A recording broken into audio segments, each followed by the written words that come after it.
Salutations, everyone. My name is Michael Chaney.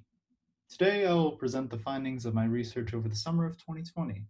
Now, without further ado, let's get started with the presentation. In the year of 2018, an estimated 5.4 billion tons of production-based CO2 was added to the atmosphere within US borders.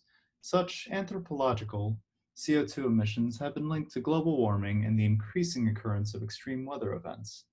While alternative sustainable energy methods are being explored, the large-scale implementation of these methods will take years, if not decades, to achieve. So, where do we go from here? How do we make good of this situation? Allow me to answer those questions with another question. What if we could, hypothetically, harness those CO2 emissions and repurpose them? By any means, this suggestion is far easier said than done. But what if I were to tell you that with catalysis, we may be able to achieve this? That is our end goal at the Brewster Lab of the University of Memphis. While this goal is far from realized, we are closer than ever before in uncovering the mysteries of CO2 catalysis.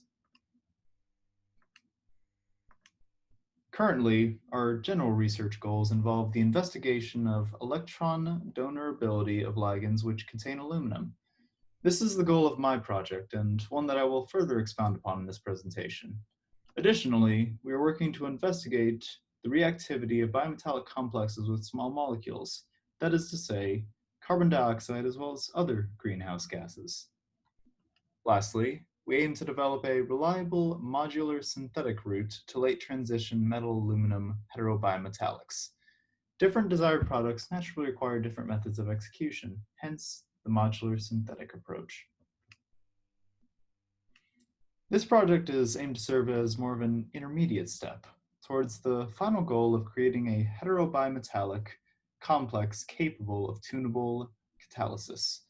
Metaphorically speaking, the eventual goal is the creation of a gear shifting mechanism, if you will, one that will allow for the control of a reaction speed by modulating the electrochemical activity of the attached redox active aluminum-based complex.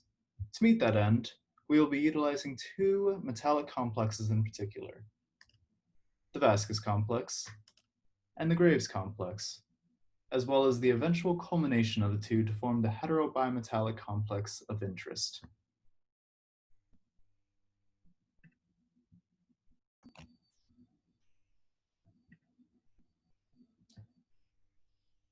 Now I know what some of you may be thinking. How does this atom possess 16 valence electrons? Wasn't the cutoff supposed to be at 8? In high school, the concept of the octet rule was first introduced. Atoms would ionize in the interest of either filling its valence shell, or octet, by either gaining electrons or losing electrons, depending on relative placement on the periodic table.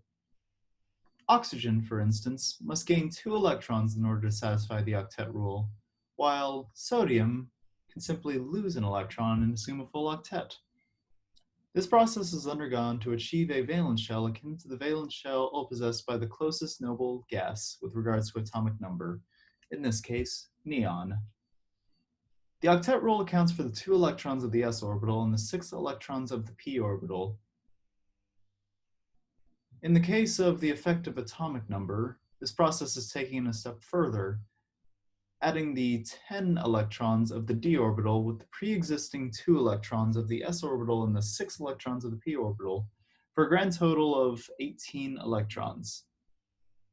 Rhodium and iridium both reside in group 9, denoting a valence shell filled with 9 of the 18 required valence electrons.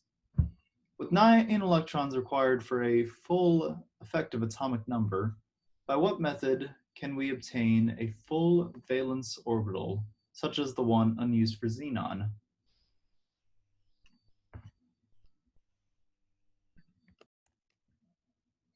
One method of fulfilling this requirement is the use of ligands. Ligands predominantly exist in 2 forms, L-type and X-type.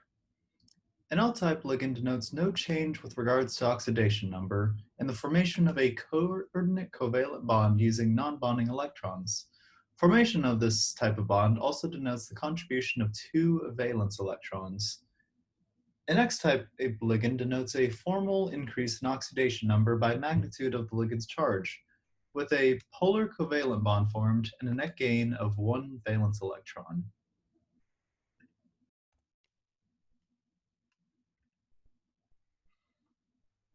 Two L-type ligand examples in particular are the triphenylphosphine and carbon monoxide groups of our Vasquez complex. The chloride anion of the same molecule can function as an X-type ligand, enforcing an oxidation state change of the transition metal center. It is also worth noting that these ligand types can exist simultaneously on a single ligand, as can be noted by the pino group and 5-hydroxyquinoline bridge, as shown at the bottom of the slide.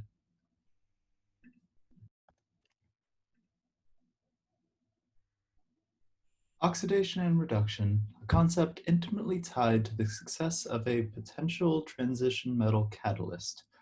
Oxidation, if you recall, is characterized by a net loss of electrons at an atom of interest, with reduction being the antithesis of this process, with the atom of interest suffering a net gain of electrons. While seemingly unimportant, this process is a driving factor in catalysis. Recall that the addition of an X-type ligand brings about a positive oxidation state change for the transition metal of interest. When done in pairs, this process becomes oxidative addition, with the subsequent reverse process being called reductive elimination.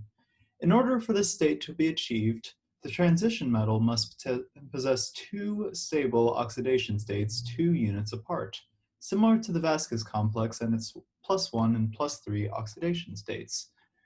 Bonds formed from an oxidative addition must be strong enough to facilitate catalysis, but weak enough to allow a release of the temporary ligands following completion of the desired reaction.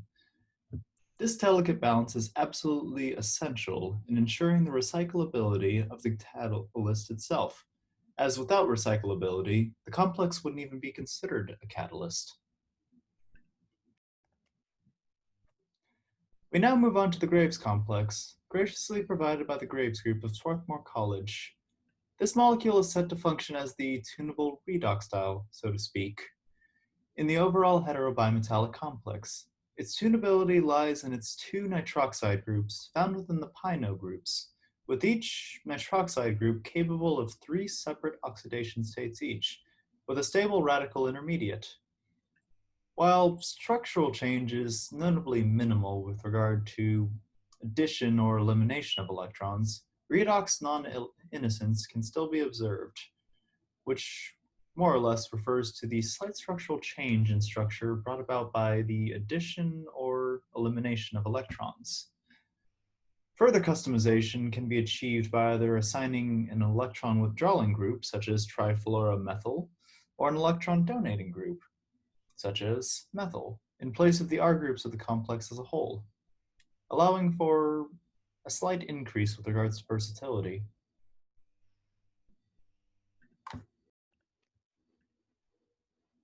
Naturally, formation of the bimetallic complex cannot be achieved with just the two complexes in their initial states.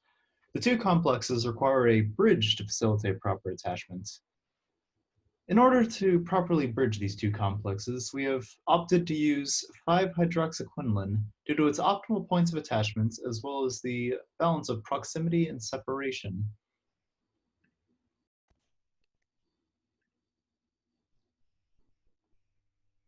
Following attachment of the Vasquez complex, we prepared the bridge for subsequent attachment of the Graves complex by removing the hydrogen of the hydroxide group, causing the oxygen to form a formal charge of -1. This will be important later in the attachment process. The Graves complex, in its initial form, is extremely stable, so much so that the attachment of the bridge never occurs in this form. As a result, we have to prepare it by removing the chlorine and adding neutral placeholders in the form of 2 molecules of THF. As a result of this, the Graves complex ultimately ends up forming an oxidation state of +1. In this final step, opposites attract, and this complex in particular is no exception to that rule. With the +1 oxidation state of the Graves complex and the -1 oxidation state of the bridge complex, the reaction proceeds rather quickly, allowing for the creation of the bimetallic complex of interest. Here we have a generalized version of the reaction scheme. Although simple on paper, this process took weeks of formulating and scheming to eventually be realized. Here we have a hydrogen NMR spectra of the bridge complex. This is mainly to serve as a proof of concept, a proof that the desired product was indeed synthesized. The relative placement of the hydrogens on the complex are noted by the peaks shown.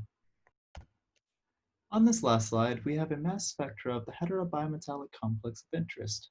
As you can likely recall from high school chemistry, each atom possesses a series of isotopes. These isotopes appear in a predictable ratio, and as a result, these ratios can be used to identify molecules in a mass spectra.